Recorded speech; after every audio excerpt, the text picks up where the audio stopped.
एक समय की बात है। एक ढोलकपुरवा नामक छोटा सा व खुशहाल गांव था। उस गांव में एक सेठ था जिसका नाम मोरपंथ था। अरे कहाँ मर गया रामू, ढाबे के खुलने का टाइम हो रहा है। आया मालिक। मालिक इतना चिल्ला क्यों रहे हैं मालिक? मैं तो आ गया। पता है मालिक, कल हमारे ढाबे से बहुत सारा खाना बच गया था, तो हमने सोचा उसको गरीबों में बांट दूं। ये अपना फालतू का दिमाग ना अपने पास ही रखा कर, और गरीबों में बांटने का इतना ही शौक है तो अपने घर से अनाज ले आके दे दिया कर। मेरे ढाबे से एक भी दाना किसी गरीब को नहीं मिलेगा। मोरपंथ जितना धनवान दिल का उतना ही गरीब था। उसको खाना फेंकवाना मंजूर, लेकिन किसी गरीब को देना मंजूर नहीं था। मोरपंथ के ढाबे का खाना इतना मशहूर था कि लोग दूर दूर से उसके ढाबे का खाना खाने के लिए आते थे। अरे रामू कहाँ मर गया? ग्राहक की लाइन लगी हुई है, जल्दी से प्लेट लगा दे टेबल पे।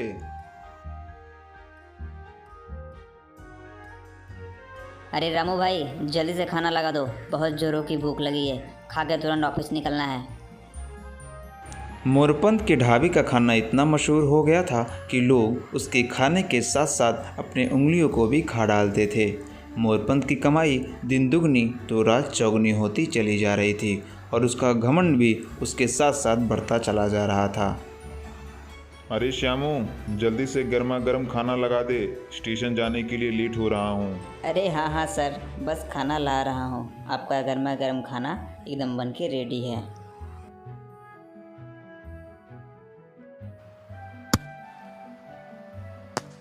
मोरपंथ अपने ढाबे का गल्ला खोलता है तो गल्ले में पैसे ही पैसे भरे रहते हैं। तभी मोरपंथ दुनिया भर की सारी चीज़ों का सपना देखने लगता है और मन ही मन बहुत खुश होता है। एक समय की बात है, मोरपंथ के पास एक भिखारी आता है जो कि बहुत भूखा रहता है। अरे मालिक, 5 दिनों से कुछ नहीं खाया, कुछ खाने को दे दो मालिक, नहीं तो मेरे प्राण निकल जाएंगे मालिक। भिखारी की बात सुनते ही मानो मोरपंथ के दिल में आग ही आग जल उठा। मोरपंथ बहुत ही गुस्से के साथ भिखारी को फटकारने लगा और यहाँ से चले जाने को कहा। मालिक मैं मर जाऊंगा मालिक, मुझे बहुत भूख लगी है मालिक, मुझे बहुत भूख लगी है मालिक, कुछ खाने को दे दो मालिक, मुझे बहुत। भिखारी बहुत ज़्यादा भूखे रहने की वजह से वहीं गिर पे मर जाता है। अरे रामू, अरे मर गया रे, जल्दी आ, ये भिखारी तो सच में मर गया, जल्दी से ले जाके उसे कुआं में फेंक दे। मोरपंथ उस भिखारी को अपने ढाबे के लगे पीछे कुएं में फेंकवा देता है और रामू उस भिखारी को कुएं में ले जाके डाल देता है। महज 3 महीने बाद ढाबे पे अजीब अजीब घटनाएं घटने लगती हैं। ग्राहक अपना भोजन कर रहे होते हैं, तभी प्लेट अचानक हवा में उड़ने लगती है और ग्राहक के पसीने छूट जाते हैं। अरे पुनीत, देखो ये तो एक भूतिया ढाबा है, ये प्लेट तो अपने आप ऊपर नीचे हो रही है, जल्दी चलो। यह सब कारनामा वही भिखारी भूत कर रहा होता है। वह सभी ग्राहकों को परेशान करके ढाबे से भगा देता है। अजी, ये क्या हो रहा है? ये तुम्हारे ऊपर पानी कैसे गिरा? ये तो एक भूतिया ढाबा है, चलो यहाँ से भाग चलते हैं, नहीं तो हम लोग नहीं बचेंगे। एक दिन की बात है, मोरपंथ को घर जाने में काफ़ी रात हो जाती है।